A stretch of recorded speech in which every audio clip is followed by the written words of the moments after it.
You know, pornography in hockey has a lot of parallels.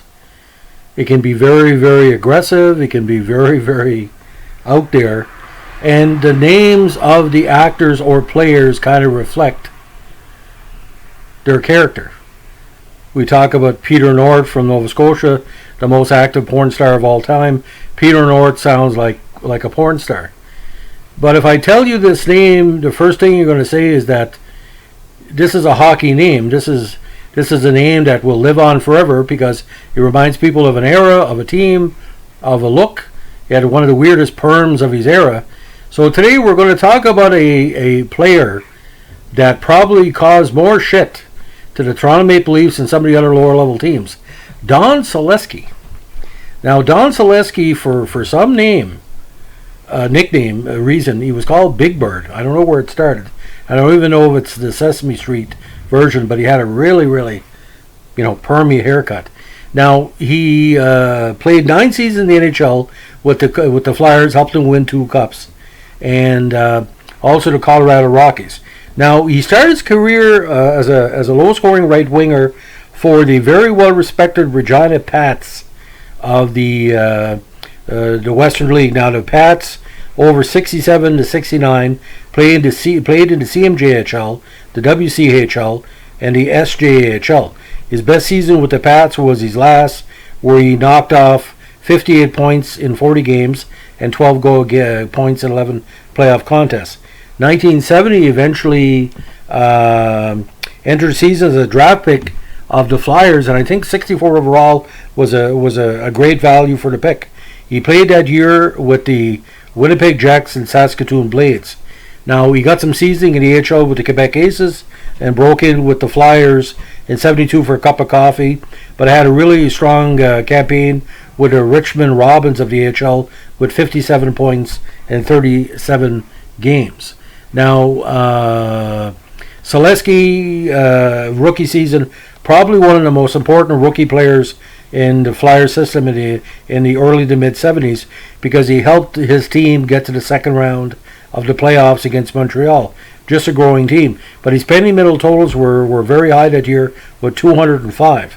Now the Flyers won back-to-back cups in 74 and 75, and Saleski, Crisp, Bridgman, McIlhargey, Schultz, the other Lonsbury, Kinderchuk, all the rough players could also score.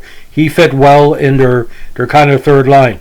But what really reminds me of Saleski, he didn't like playing in Toronto, and there was occasions where he was almost taken into custody full time for basically altercations with the Maple Leaf fans, and the tape is there to show it. But after his first 3 seasons were kind of low totals, he really, really hit his stride as a goal scorer. He was spending less time in the penalty box and more time scoring goals. 76, 77, and 78, 3 straight 20-goal-plus seasons. In 1978, he had 27 goals. But unfortunately, by the end of the decade, the Flyers were doing some changes. He eventually found his way to Colorado, where he wrapped up his career with 16 points in 51 games. And like I said, 2-time Cup winner with the Flyers, well-deserved, because players like Saleski put them over the top when they had to beat Buffalo in 75, when they had to beat Boston, and in 74, teams like the Islanders, teams like Atlanta that were pretty strong. We look at the 74 season that Atlanta gave the Flyers everything he could handle. So full career totals, 128 goals in 543 regular season games, and 30 points in the playoffs, 82 goals. Best playoffs actually was the last time the Flyers made a cup of the Broad Street Bullies years, when he had 11 points in 16 games.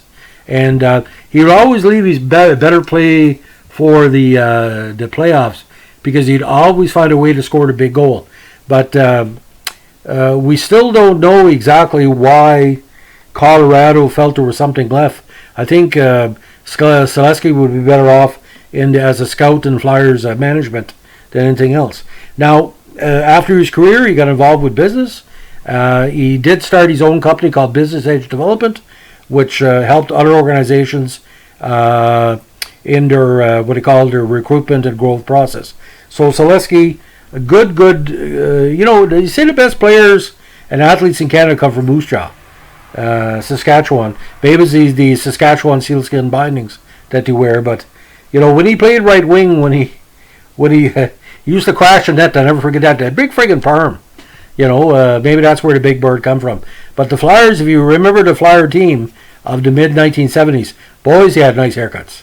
Rick McLeish as well, with the sideburns, and only you think Boston and Montreal had better hair.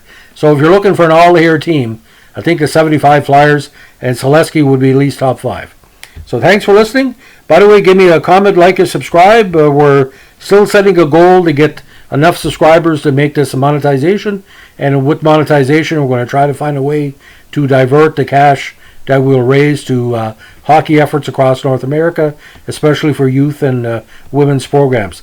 We have a few hundred to go, but every little bit helps. So if you can give me a subscribe, a comment, or like, tell your friends, it's greatly appreciated. Have a good day. Bye.